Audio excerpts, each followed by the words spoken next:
Good. Morning, everybody. We have a number of people joining, so I'm just going to take a moment or two to watch the numbers go up on the screen, rising at the moment. I suspect we'll have a few more joining in the first few minutes.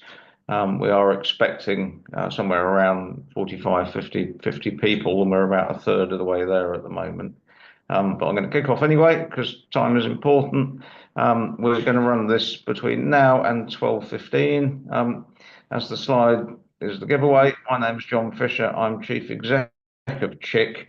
Just a few housekeeping points. We are recording the presentations and we'll make them available. The slides will be distributed to everybody who attends afterwards. So there's quite a lot of information on them, so don't worry. You can have those to look at afterwards if you want to.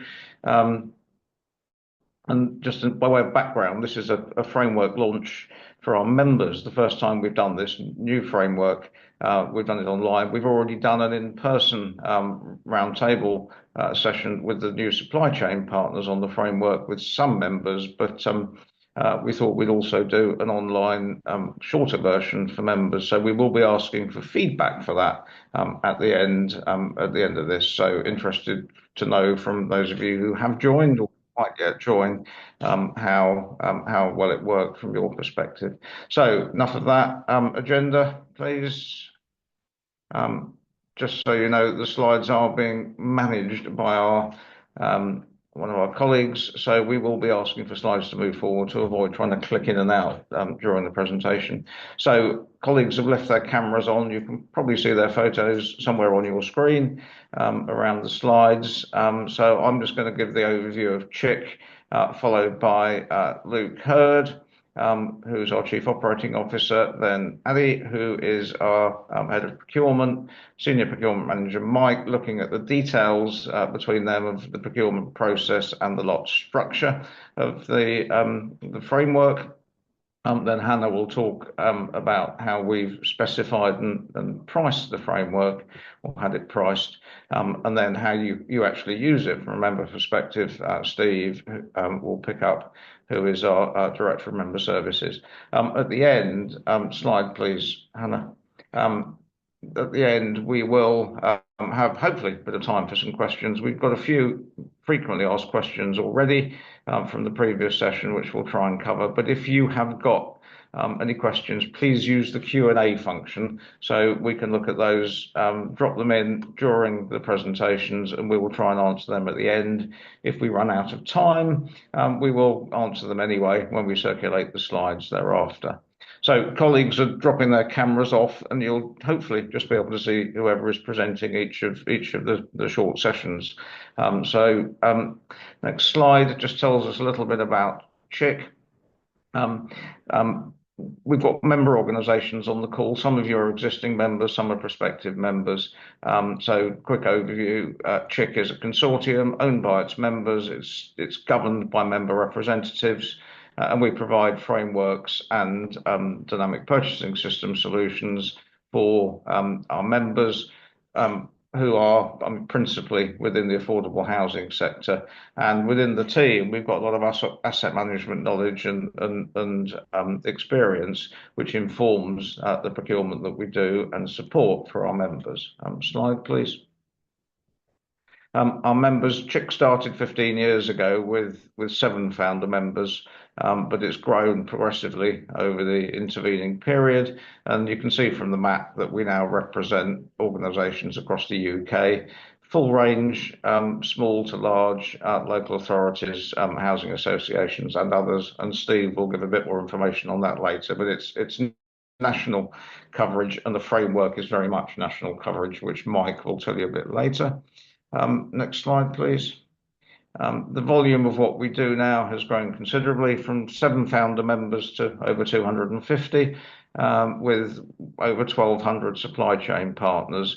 And we're looking after a whole range of contracts, some quite high value, but some very low value. And a lot of the work we do is to support building safety and compliance activities where the value can be relatively small, but obviously the importance is very high.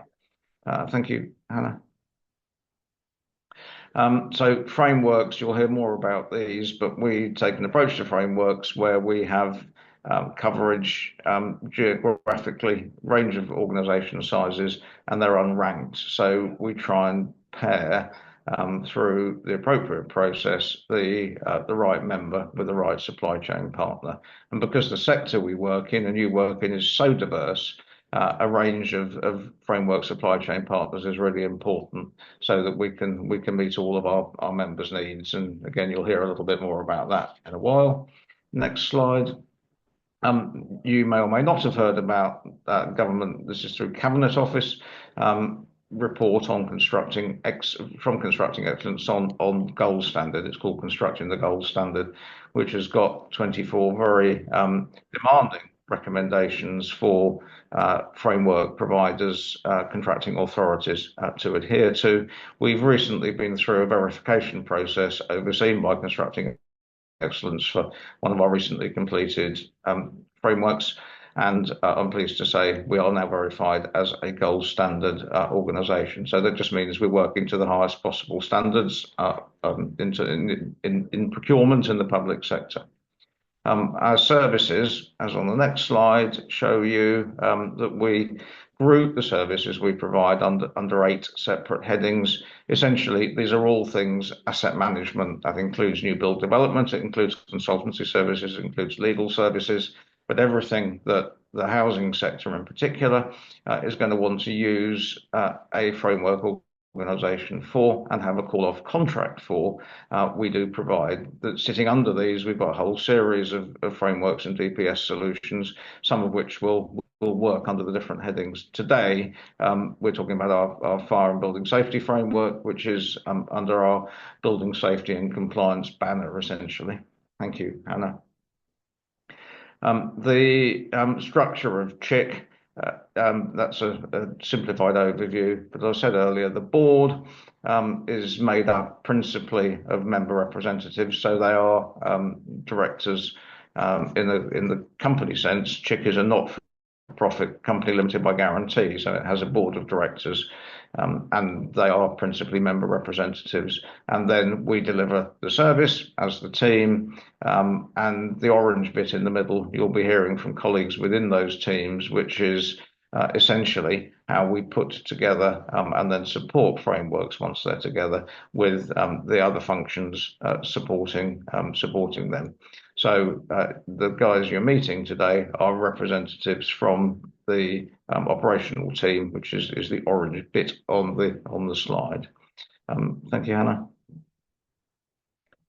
There's a couple of slides that look a bit like this.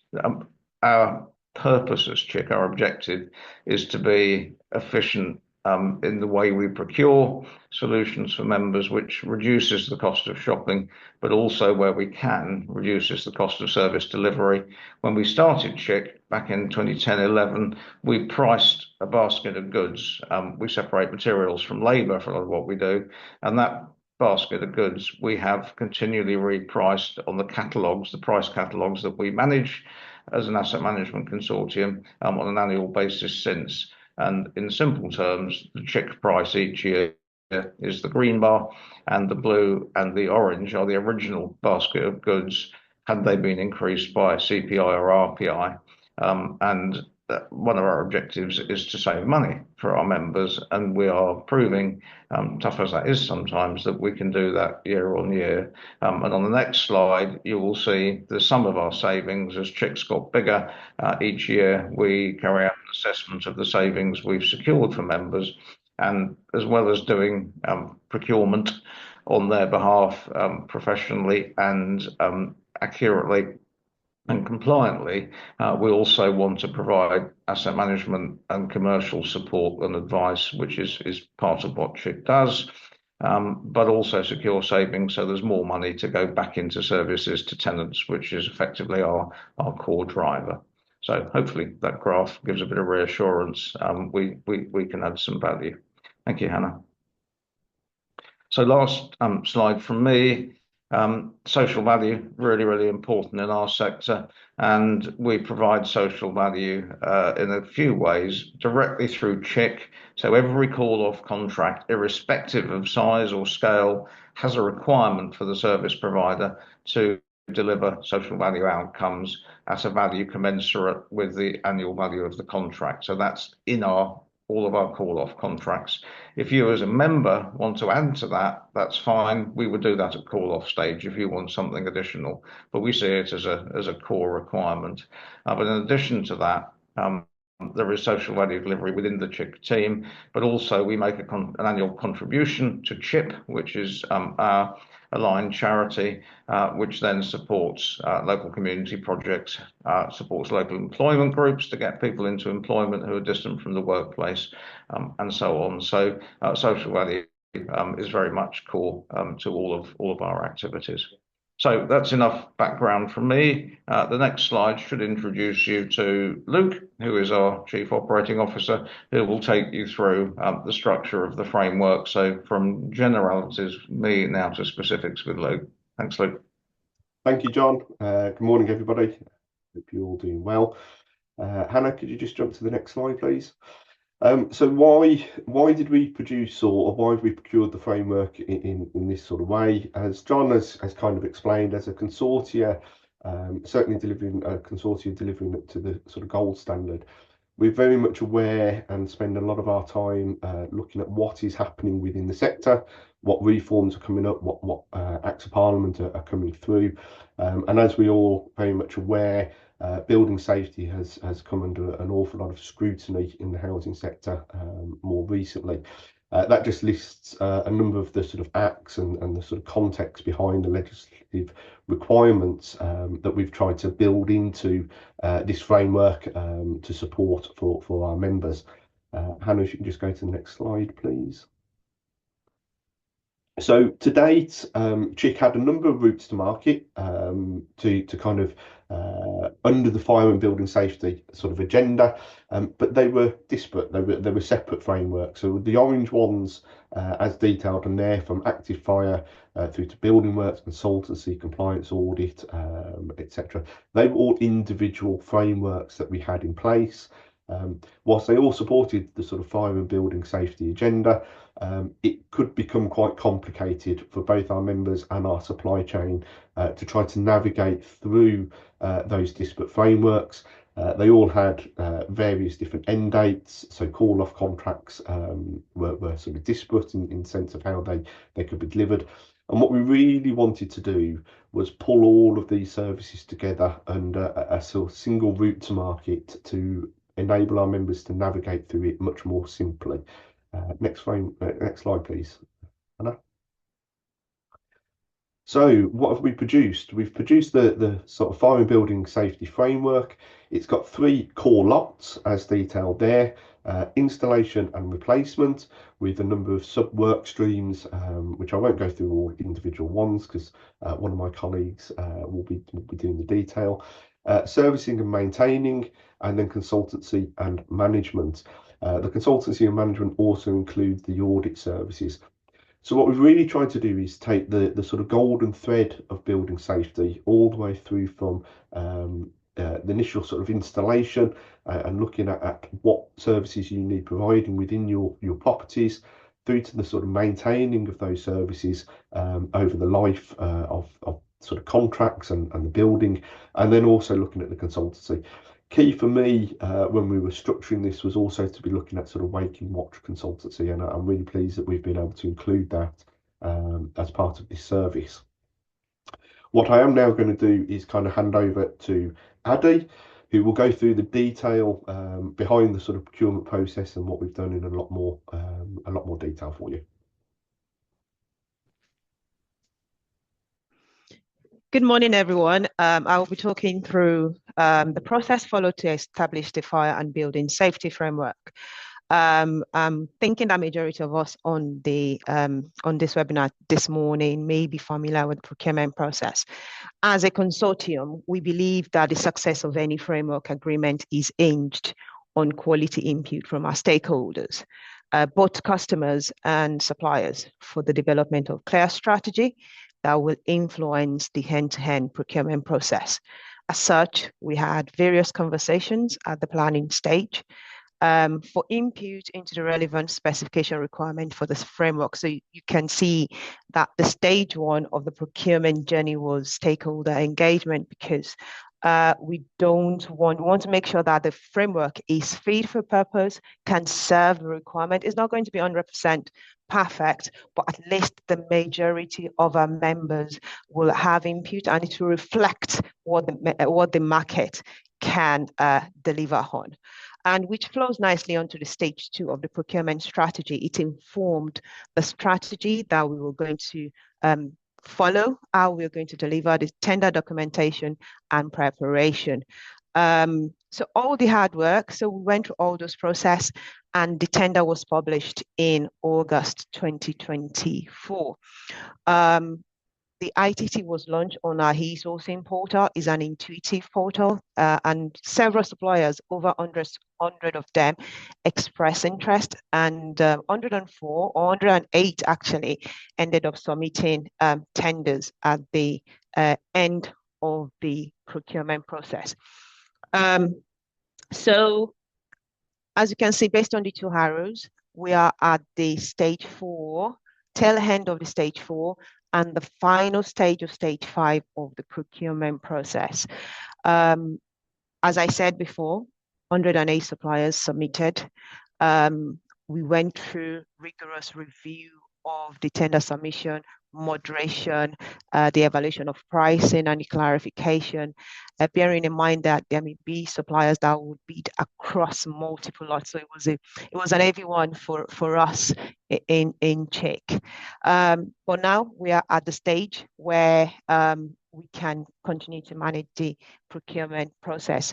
At the end of January, we had a framework launch event with some members and majority of successful lot suppliers. All agreements are now fully signed and the award notice published. So if you need a copy of the award notice, it's out there in the public place to see the number of suppliers that have been awarded and the lots that they have been added onto. Next slide, please. So this slide is showing the tools used to engage with the market in a simplified way to make sure bidders can access the requirement, ask any questions, and simplify the whole process. Despite the complex nature of the requirement, we have three categorization of the documentation. So the guidance documents, the response documents, the communication and interaction during the tender, and the evaluation process. So the guidance document includes the instruction to tenderer, the scope of services, framework, and pricing guidance.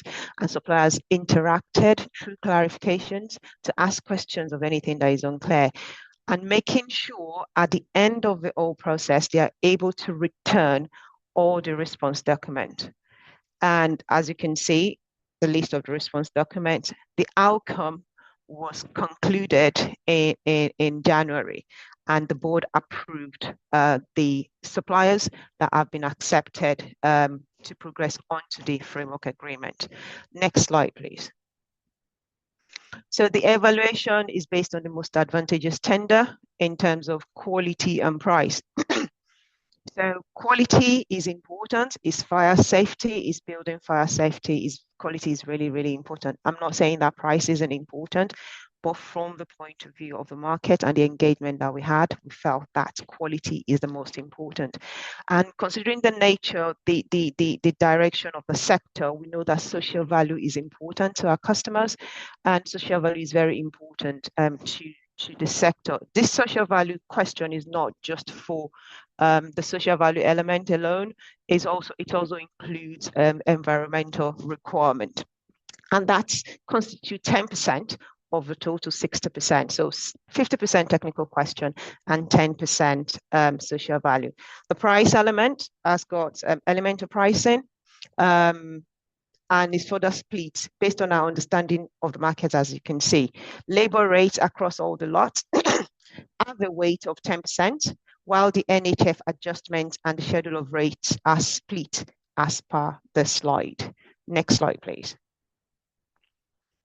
So this is the procurement timeline. Like I said earlier on, we started back in August, and the tender was out up till October, giving the market sufficient time to prepare robust tender and to ask all the questions in relation to the lots, in relation to the structure, in relation to the how the framework agreement will operate. And finally, it was closed on the 11th of October 2024. And since then, there were various activities, as you might be familiar with, within the procurement process in relation to pricing clarification, quality submission clarification, missing information, asking for missing information as defined within the ITT document. The framework was launched and the award notice was published in February. Next slide, please. So finally, the detail of this framework will be talked about by my colleague, Mike, who led on the process and is going to be going into the detail and the activities and the importance of the lot. But this is just a summary of the lot, which Luke mentioned. So lot 1 is the installation and replacement. It has about 9 work streams, which you can call off from. Lot 2 is the servicing and maintenance, and this has 5 work streams. Lot 3 is consultancy and management, and that has 6 work streams. So it's a framework that we hope will fulfill the requirement of the sector in relation to building safety and fire safety. I will now hand over to my colleague, Mike Ivory, to take you through the detail of the lot structures and the awards. Yep, thanks, Addy. So good morning all. As you can see, my name is Michael Ivory. I am the Senior Procurement Manager here at CHIC. So as Addy mentioned, I kind of led on this process, so everything from clarifications, evaluation, moderations, etc. So this has been kind of my baby for the last 6 to 8 months. So if you can go on to the next slide, please, Hannah. I won't go too much into the map kind of on the left-hand side. John has briefly touched on this during his introduction, but it's really to show that we are truly UK-wide, everywhere from East Anglia down to the south and Scotland, Wales and Northern Ireland. We do have members fully across the UK. The graph on the right, it shows our geographical supplier spread for this framework. So please bear in mind that the numbers for each region, and this is a total figure for each region. So regardless of if a supplier has been on a single work stream or multiple work streams, they will be included in this figure. It also takes into consideration as well if a supplier can cover multiple regions. Over the course of the next few slides, we will break this down via kind of work stream location and size of the company as well, to give yourselves kind of truer understanding of where we are currently. So yeah, next slide, please. So as we mentioned, lot 1, which is our installation and replacement lot, kind of covers 9 work streams within this lot. As Luke mentioned during his slides, this is an amalgamation of a number of standalone individual frameworks that we've amalgamated into one. Hence why we wanted to make sure we covered everything, hence why we've got the number of work streams that we have. So as you can see from lot 1, this covers compartmentation, fire door sets and the supply only of those door sets, suppression, electrical installations, security and access, cladding, premises information boxes and fire safety signage. And my colleague Hannah will be going into kind of each part of those in her slides. But as you can see from the number of tenders that we received and the actual award recommendations that we recommended to the board, a number of suppliers are actually unsuccessful with their tender submissions. And that's due to a number of reasons. It's because maybe these submissions were incomplete, they may have failed relevant pass-fail criteria, or they may have not met the relevant threshold on the quality and social value responses that we asked for. So we do make sure that every supplier that is awarded onto the framework is fit for purpose for our member use. Next slide, please, Hannah. So this is a breakdown of all 9 of the work streams that we mentioned, and by geographical location. So as you can see, we cover again the whole of the UK. Wales, Scotland, Northern Ireland, and England are covered. As part of the tender submissions, suppliers actually provide their geographical reach, so we can map this into our solutions model. And this is what this is fed into. So, like you said, sorry, like I said, as you can see, our framework covers the majority of all of the UK. Next slide, please, Hannah. So the lot two, which is our servicing and maintenance lots, it's a bit smaller. So it has fire door sets, fire suppression, electrical installations, firefighting equipment and evacuation, and security and access. And as you can also see, just like in kind of lot one, there were again a handful of suppliers who were unsuccessful with their submissions due to not kind of reaching or meeting our minimum criteria. And the next slide again shows exactly what we were shown in lot one. The 5 work streams for this lot and the regions in which they cover. And as you can see again, it covers the entirety of the UK. So yeah, we've got full coverage for lots 1, 2, and as you'll see, 3 as well.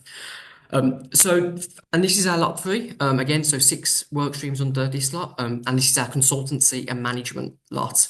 And this consists of cladding and facade engineering, fire and building safety consultancy, fire door inspection consultancy, fire risk assessment consultancy, building safety cases consultancy, and breaking watch consultancy as well.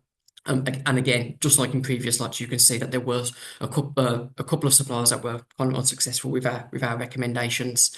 And then in regard to the next slide, yeah, again, it's a breakdown of geographical location on the 6 work streams.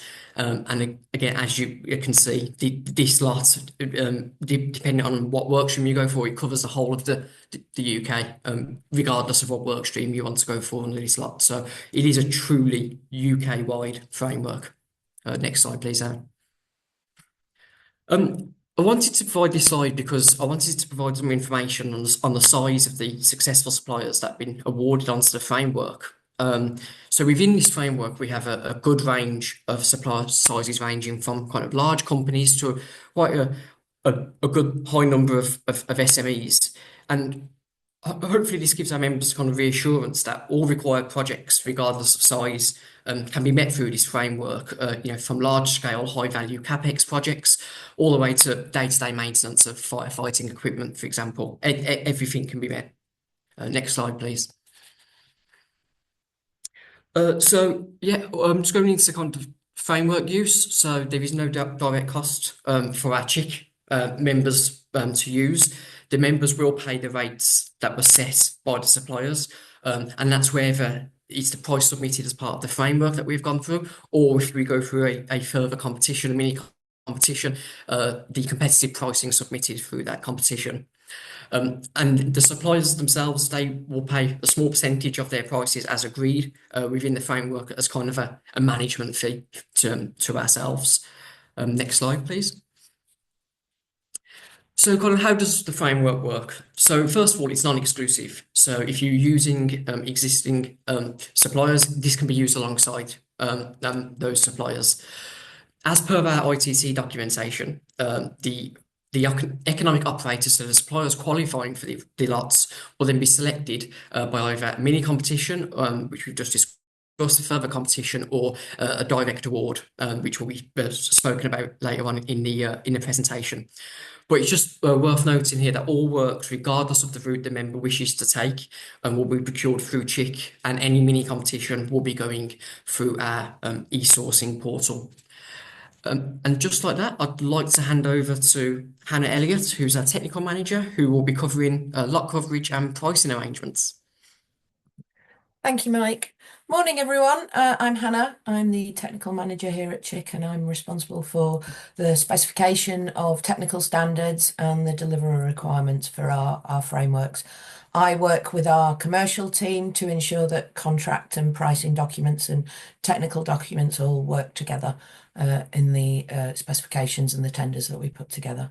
Next slide, please, Hannah. So, as we've said, the framework covers everything fire, we think. It covers passive and active measures, as well as other fire and building safety infrastructure that you need in your buildings to support firefighting and evacuation. And it also includes consultancy services to help manage those buildings and the fire safety services and activities that you're delivering as landlords and duty holders. We hope we've made it simpler to navigate and to cover the whole life of the projects, the buildings, and the services you need to deliver. And as part of achieving that, what we've done is consult with members and suppliers to understand how you work and how you deliver activity. And hopefully we've achieved something in the way we've based the split around that into works for installation and replacement, the servicing and the maintenance to help you deliver all of the refurbishment and improvement works that you need, but also those ongoing inspection and maintenance regimes, and then that third lot for consultancy. So lot 1 is installation and replacement, and within that there are 9 work streams, and within those work streams there are quite a number of kind of subcategories of works and services that you need and the elements in the buildings that you deal with. So the first one being compartmentation, and that includes things like fire breaks and seals and passive compartmentation within your building structure, as well as things like smoke curtains and shutters. The second 2 and 3 are for fire door sets, and as Mike said, there's an option for supply and fit, but there's also an option for supply only if you want to do the fitting yourself, if you have a direct labour organisation or the like. That covers both residential properties, residential front doors, and communal and cupboard doors and things like that. Fire suppression, which covers a number of things: sprinklers, risers, misting systems, fire extinguishers and blankets are all within there. Electrical, this is quite a big one. This covers all of that infrastructure, so things like emergency lighting, the alarms and evacuation systems and the detection systems that are needed, and those smoke control systems, AOVs and the like. The security and access stream covers things like access control and CCTV and security systems.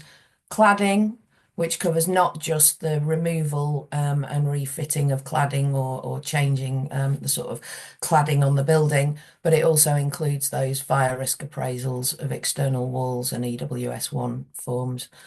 And then there are premises information boxes to help you store information for the fire service, and signage, which will cover all of that signage that you need for emergency evacuation.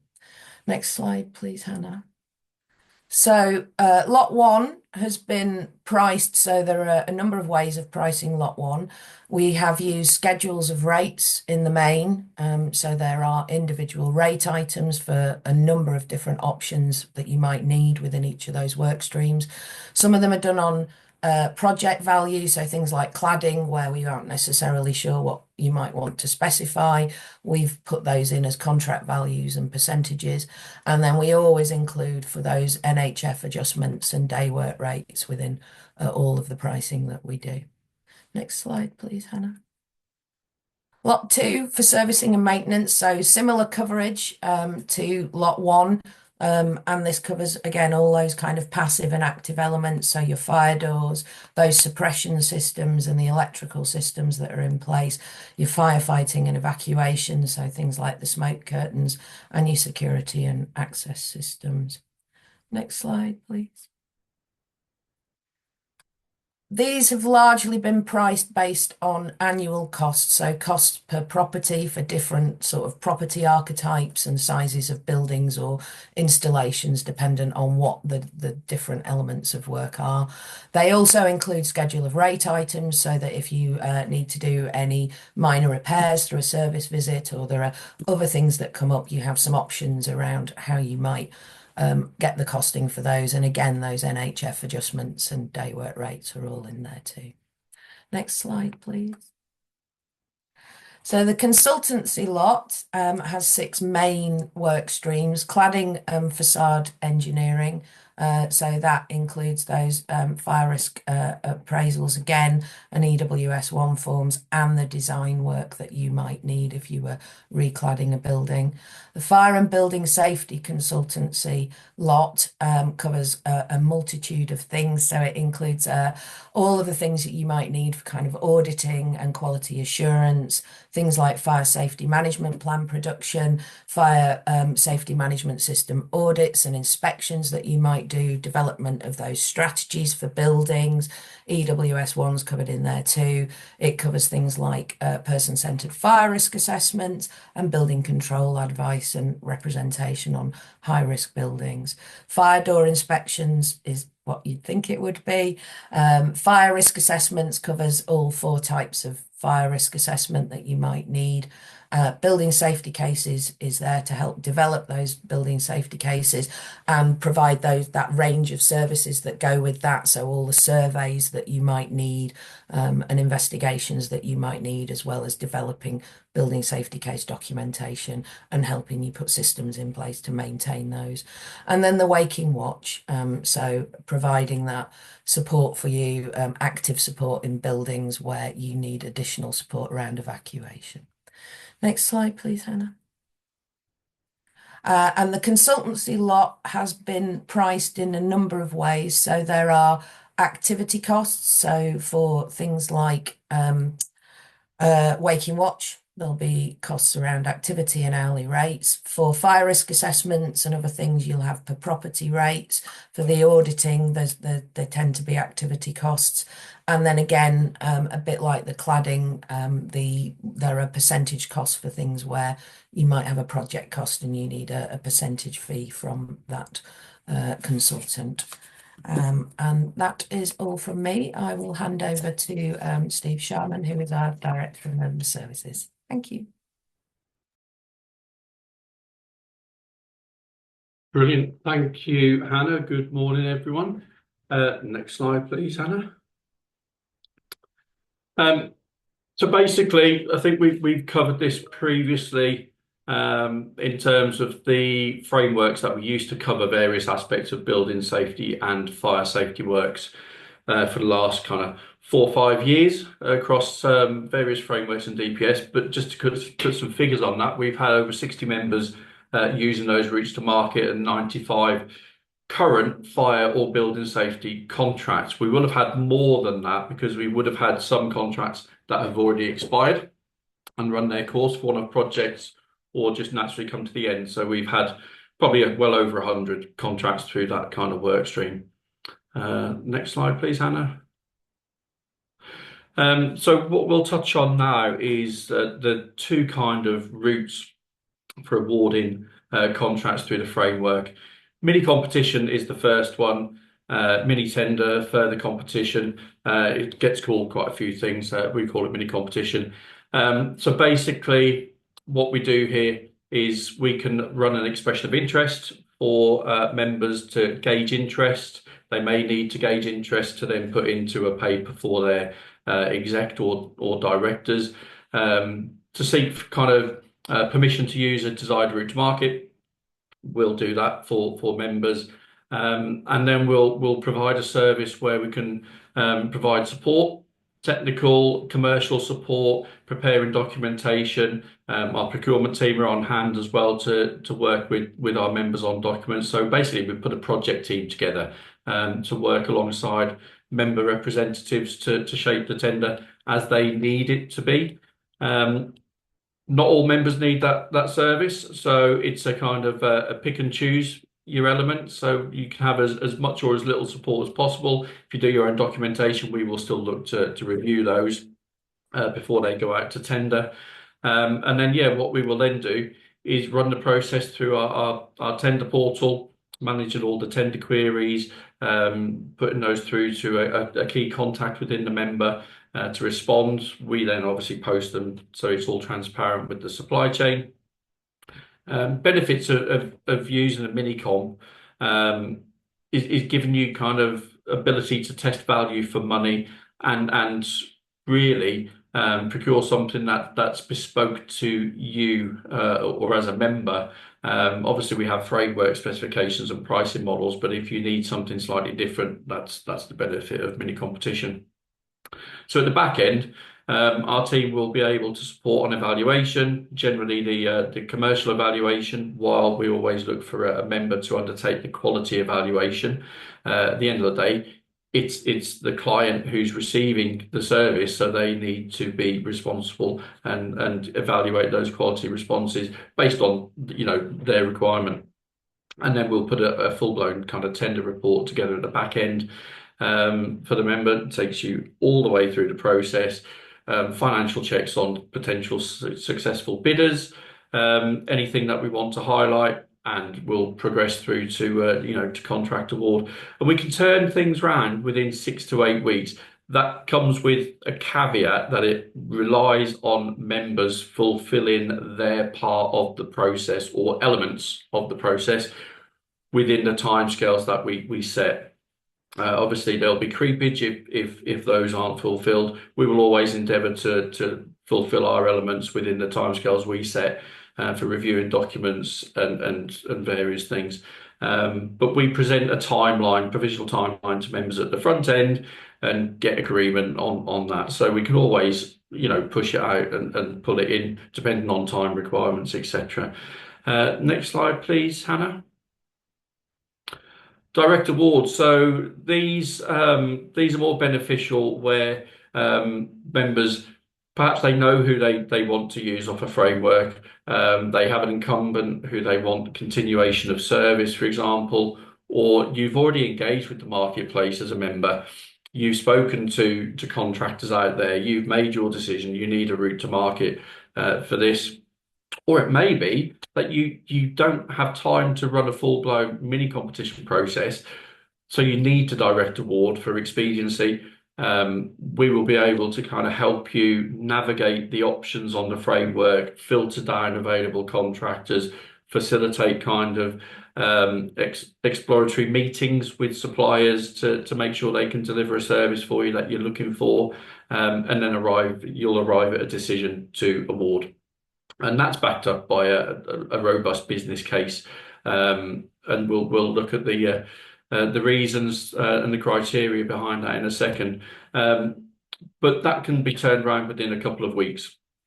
Again, it relies on availability of people, but the criteria generally for direct award is supplier availability, resource in the local area. It could be continuation of service for consistency, because a contractor or a consultant knows your stock and you have that relationship. So it cuts down on time and costs related to mobilisation. It could be based on framework and catalogue pricing, or added value services. So there's a range of criteria that are in our framework agreements, and the business case that we complete with a member marries up with that. So it all flows and relates to that. So we've gone through quite a rigorous process in the last 6 months to make sure, with the Procurement Act coming in, that our business case syncs with that. Next slide, please, Hannah.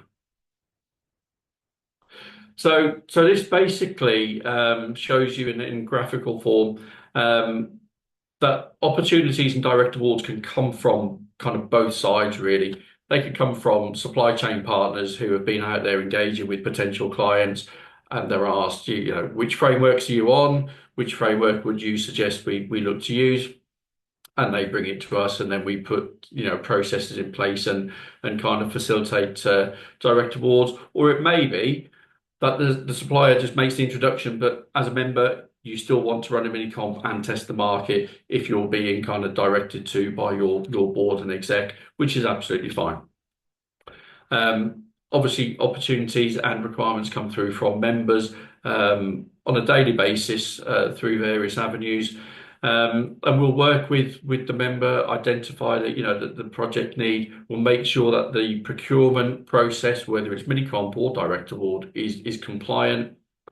We have a range of forms of contract available with various schedules of amendments that have been geared towards our kind of membership base that we have available for members to use. We facilitate that. We'll put together the contract packs based on the particulars that we're provided with, and we'll issue those contracts for members. Some members, you may want to issue your own contracts, which is absolutely fine. There'll be some wording that we'll provide you with that will need to go in there. But we're flexible on that. probably 9 times out of 10, we issue contracts on behalf of members, and it's not a service we charge for. It's all included in just our day-to-day practice. And then we'll provide the kind of managed support at the back end, which we'll come on to in a few minutes. Next slide, please. So my team, member services team, are the front-facing team within the business. So we are the kind of the main or key point of contact for our members, regardless of whether you're looking to use this framework, or it could be that you're looking to use our kitchen materials framework or our M&E framework that we're about to award in a month's time. It's one key point of contact. We will then kind of link you into colleagues as and when required internally. And we do that on a regional basis. So you'll see on the map here, I won't go through name by name. You'll get the slide, so you'll be able to see who within my team covers each region. And then at the bottom there, we've got 2 additional colleagues. Sarah Davey looks after development, and that's across the board, not specific to a region. And then Chloe Stead, who's our member services manager, who works and supports the heads of member services in supporting our members up and down the country. Next slide, please. Yeah, so John, I think, and Luke, and a few people have touched on the kind of the split of our membership. This fluctuates, but generally it's about 96% are local authority and predominantly housing association. Social housing stock. We have 4%, generally 4 or 5% of members that come from outside of that, and they could be NHS trusts, universities. We've got a local fire service, county council. So we've got members that sit outside of that, and our membership is open to anybody who falls within procurement regs and need to follow procurement regs for their tenders. But primarily it's from housing and local authorities. Next slide, please. So the framework procurement then, this is kind of a pipeline of what we've got coming up. As you would expect, fire and building safety isn't the only framework we have. We have quite an extensive portfolio of frameworks and dynamic purchasing systems, which pretty much mirror our offering on frameworks. But in the last kind of 12 months, we've awarded kitchen supply, windows, a new build framework, legal services, healthy homes, which is our kind of decarb retrofit solution, kitchen and bathroom supply and fit, and then this one that we're now talking about today. We've got a quite an extensive list of renewals to work through with our procurement team and supporting teams this year. M&E, we're on the cusp of awarding at the beginning of April. That's going through final kind of validation at the moment. Multiple Elements, which is our kind of whole house refurb, scheme refurbishment framework, but that also includes void and responsive repairs, which is a new one for us. Merchants, and then the kind of the bottom 6 or 7, a lot of those will be grouped together, with the exception of decorations and aids and adapts, into one kind of combined compliance framework moving forward. So similar to what we've done on this framework, rationalising the structure and bringing various lots from different frameworks into one combined framework. We'll be doing the same with the compliance framework, so it all sits together and syncs quite nicely. So we've got quite a piece of work to crack on with this year. And I think that is it from me. There we go. Good. Thank you, Steve. We've got through that in good time. So that brings us to questions. So folks, if you've got any questions, do please post them in the Q&A. What we've got just to kick off with is some questions that were asked at the previous launch session. We had the in-person one with supply chain partners. So we'll just try and skip through these if we can, and then pick up anything else. This covers much of what will appear in the Q&A. So the first one is probably back to you, actually, Steve. You talked about direct award. Obviously, if I'm a member, I might want a direct award, but equally I'm concerned that my procurement's got to be entirely correct and compliant from a public procurement point of view. And you talked about a business case. So can you just give us a bit of a background on what sort of factors would determine an acceptable business case for a direct award, please? Yeah, no, absolutely. So there's various factors. We'll obviously work with the member to understand what specifically the requirement is, whether there are any kind of extraordinary requirements within that. We'll look at the supply chain that's available on the framework, and we'll present to the member the options. We'll filter it geographically, for example, and via work stream, etc. And then it may be that we put out a soft market engagement to the supply chain to say we've got a member who's looking to direct award. The requirement is X, Y, and Z, and we'll make sure they can meet required accreditations. They've got the required insurances, qualifications, etc. But it may be that we look at then various factors that I mentioned previously in terms of availability and resource in the local area. It could be the speed that all the time it takes to mobilize for a supplier, any added value, social value, and training opportunities could be based on price. So we'll look at and this is framework pricing. If it's outside of the typical framework pricing, that would constitute a further competition or mini competition. So we would look at that process. So there's a lot of various factors that we will bring into looking at direct award, but we'll make sure it all flows back to our framework agreement and the business case and is compliant with the Procurement Act. And who actually has to review and approve that business case? Who makes the ultimate decision that it is a compliant route to market, and signs it off?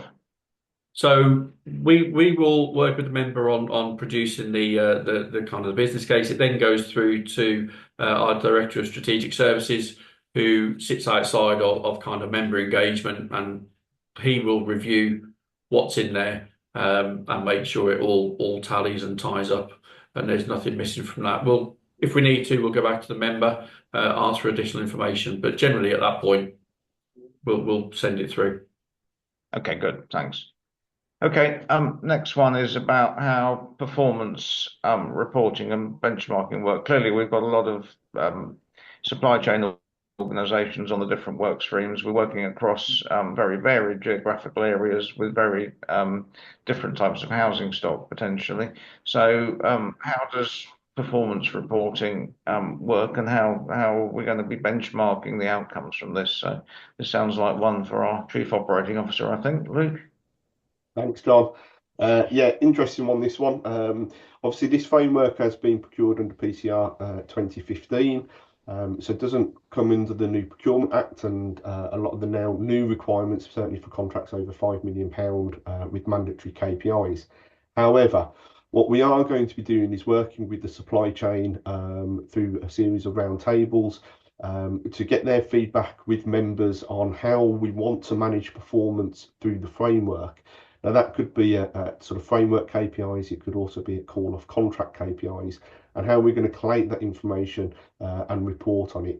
One of the key drivers behind the new Procurement Act is actually trying to understand nationally how performance across the range of asset management services within the housing sector is actually being delivered. What we want to do is try and get ahead of the curve for that. So even though there's no mandatory requirement, we are most definitely going to be looking to implement that under this framework throughout the life of the framework. Benchmarking. Now, benchmarking is something that we undertake as an organisation fairly regularly. We try to do it quarterly. We most definitely do it annually, where we look back at the contracts that have been delivered under each of the frameworks. We review the rates, so that's not just the rates that have been provided as part of the framework procurement, but also the rates that have been re-procured under a further competition. And what we're trying to do is look at regionalising the benchmarking against those to try and give our members a clearer sort of understanding as to what they'll pay for certain services, particularly sort of rural to urban, and try and get an understanding as to what the regional benchmarking could look like. Again, as Steve says, it helps build that picture when you're looking at what contractor you may want to procure off the framework, whether that's through a mini competition or a direct award. It all helps sort of build that picture up for your internal boards and your decision making process. Thanks. We can just tie that back to Steve's last answer. If a member wants a direct call off, it's expedient to do so. It needs to be done very quickly or something. Does the benchmarking give additional reassurance in the business case that value for money is being provided? Correct. And we do it, as I said, we try to do it quarterly. Some services aren't always applicable to do it quarterly, but we do it annually. Frameworks are in place for 4 years. Cost models do change over that period of time. New solutions come in, new innovations in the sector. We do try to refresh and review those pricing models. The benchmarking all helps to inform that, and we do publish that to our members who have call-off contracts through the individual frameworks. Okay, thanks for that. I'll move us on. In the presentation, the words around free to join, no cost to be a member, I think appeared on a slide or two. And CHIC is a not-for-profit organisation owned by its members, but ultimately there is never anything for nothing. There has to be an income of some sort to pay for the services that we've been describing over the last 45 minutes or so. Steve, can you just explain, please, how fee is worked out, what it means, how it's paid, if I'm a member considering using this framework, please?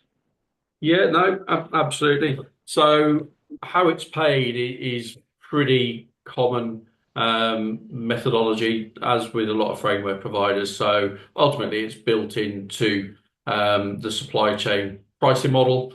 So when a member pays an invoice to a contractor, a supplier, a consultant, etc., they will ultimately be paying the kind of the fee element as part of that transaction. We then claim it back on a monthly basis through the supply chain. So the member doesn't pay directly to us, but there is a fee element paid into or built into the pricing. What that fee level is can depend on a number of factors. It's generally a maximum of 4%. That comes with the managed service, which is where we support or provide a lot of kind of back-end post-award support to our members. If there's any issues that our members can't resolve with supply chain, we will get involved and mediate on that. We'll look at and kind of review any price increase requests and various things. So we'll provide a lot of support back end. We'll look at what the contract value is on an annual basis. We'll look at the length of the contracts as well. We'll also potentially look at the number of contracts we have with a member as well. So not just in isolation. And then we'll look to reduce fee if we can accordingly. So lower value contracts will probably carry a higher percentage fee towards the higher end, because it's the same amount of work for us to facilitate a contract award for a lower value contract than it is a higher value contract. So, but it's a maximum of 4%. Generally, that's how it's kind of worked out and calculated. We do try across the board, though, to keep a kind of reduced average fee across all of our contracts. So it's not, we've not got loads, massive amount of contracts at the full value. We'll try and work with our members to help their funds go further and deliver safer buildings and healthier buildings to their customers. Okay, thanks. And it's transparent. I'm going to know what my fee is if I'm a member drawing off from the framework. Yes, we will agree the fee. Generally, we'll try and agree the fee as soon as possible in the process. We'll confirm it in an engagement letter. If we're doing a mini-com, it will be in the contract documents and various other documents as well. So yeah, it's kind of reconfirmed in a number of places. Good. Okay, thank you, Steve. Moving us on then, if I want to use a contractor or supplier on one of the lots, one of the work streams, and some of what I need is quite specific. What you showed, this is coming your way, Hannah, I think, you showed extracts from the pricing matrices for the different lots using scheduler rates, day works rates, etc. How can I get something that's specific to my organisation that's not covered in those generic models, properly and accurately costed, and can you help with that? So yes, of course we can.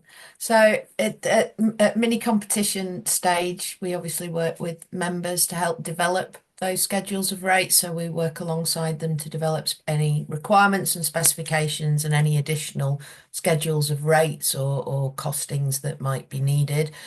There is flexibility within the way that the framework is written, so that if you come across things that couldn't be foreseen within that pricing, even at mini competition stage, that there's an allowance in there that you can take quotes from those contractors, from those suppliers, or you have the option, obviously, to use those NHF adjustments, and they are a comprehensive set of rates and specifications.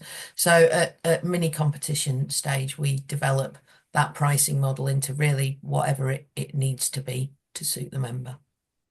Okay, and if I've got my own cost model I've used on a previous contract, and I just want to retender it effectively through the framework at mini comp stage, I can use my own cost model.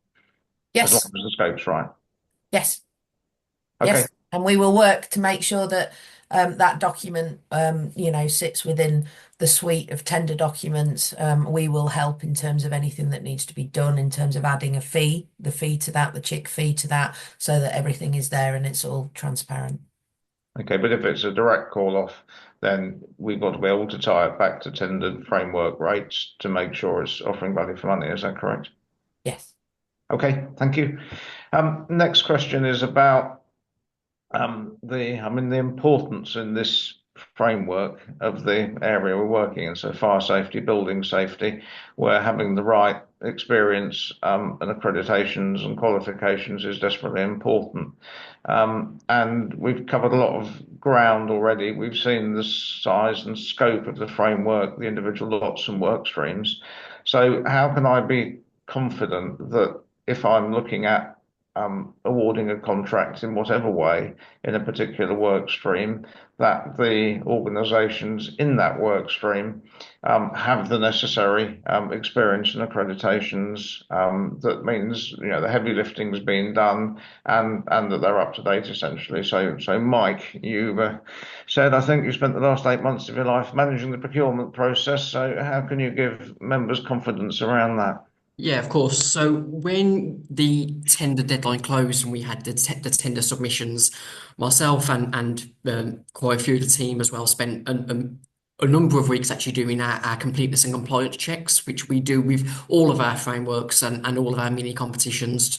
And during these checks, we check to see that they have provided the specialist experience, so contract experience examples that we ask for, insurances, accreditations, etc. If there is anything missing, suppliers sometimes do make mistakes. They may upload an accreditation that's out of date, etc. Then we use that period and we go back to them and essentially request information that we need for the mandatory accreditations and experience that we ask for.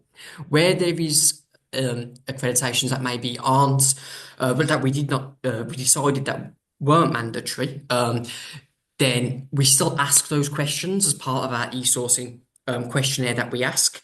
However, if they have said that they do not have, say, a specific accreditation or they are only working towards it at this point, then they have to answer another question suite, another set of questions, which we then also review as well to make sure that that they're compliant.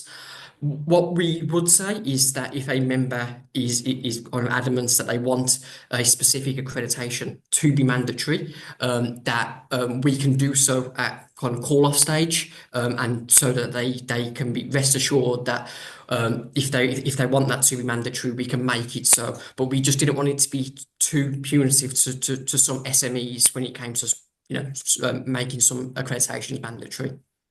So robust process, but if I want something specific that might narrow the field, who can deliver the work at call-off stage, then I can be more specific then as a member. Yeah, exactly right. Okay, good. Thank you, Mike.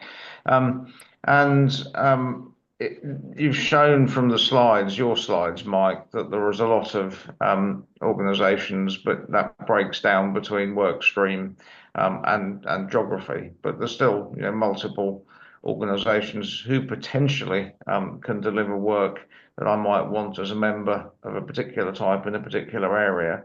And you've also showed that there's a range of sizes, micros to large. So how, when I've got an opportunity that I bring to CHIC, how do we effectively shake it down to see who is appropriate and available to respond ideally to a mini competition opportunity? Andy, could you pick that one up for us, please? Yes, based on the requirement of the member, slide 26, 27, and 28, up to 29 of Mike's presentation provided the detail per work stream and the number of suppliers that we can go to. So depending on what the member wants. So for example, if the member is a national, I've got a national coverage and is interested in compartmentation, they will go through all the 48 suppliers that is on the framework. But if that particular member is only interested in a region, say Yorkshire and the Humber, where only 32 suppliers have expressed interest in that region, then we go to those 32 suppliers. But it is important, in line with the Procurement and Public Contract Regulation 2015, which is under this one was led, to go to all the suppliers depending on the requirement of the member. So by geography, by specification, so you can go by work stream, you can go by, and as detailed in the ITT document for this requirement. So essentially by geographical location and by work stream or lot specific requirement from members.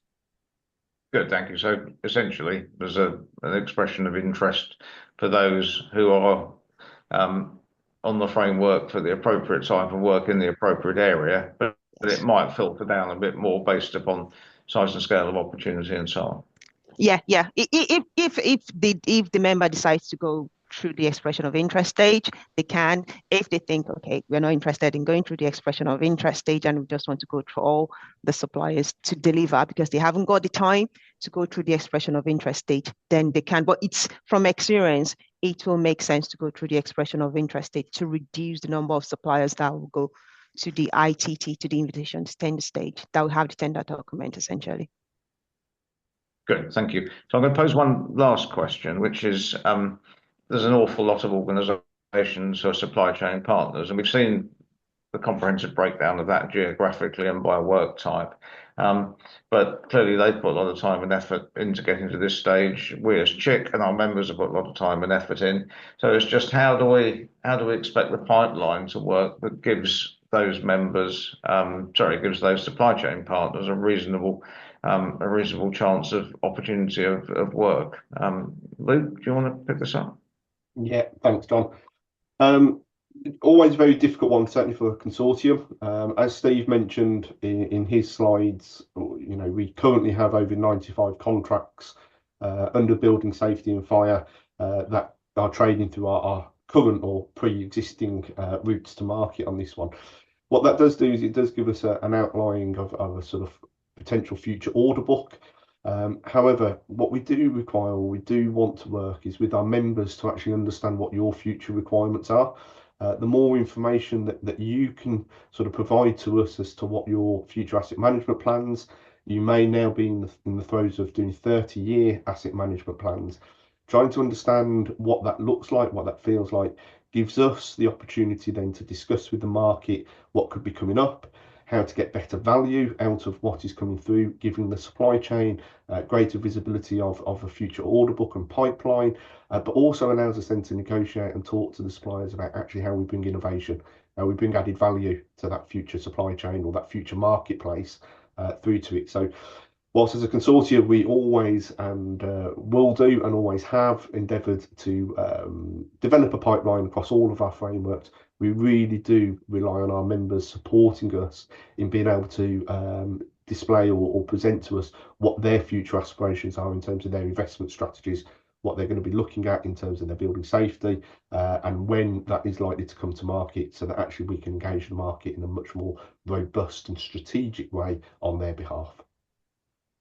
Okay, thanks a lot. And it's probably worth just saying that some of the feedback from the supplier session we had a few weeks ago was that the sort of scope and depth of our specifications that Hannah talked about, they found, I think, refreshing or reassuring might be a better word, that the detail included within the framework for what they can offer as a professional consultancy or contracting service actually is where it should be, rather than too high level. So I think that was paraphrasing quite a lot of what was said to us at that session.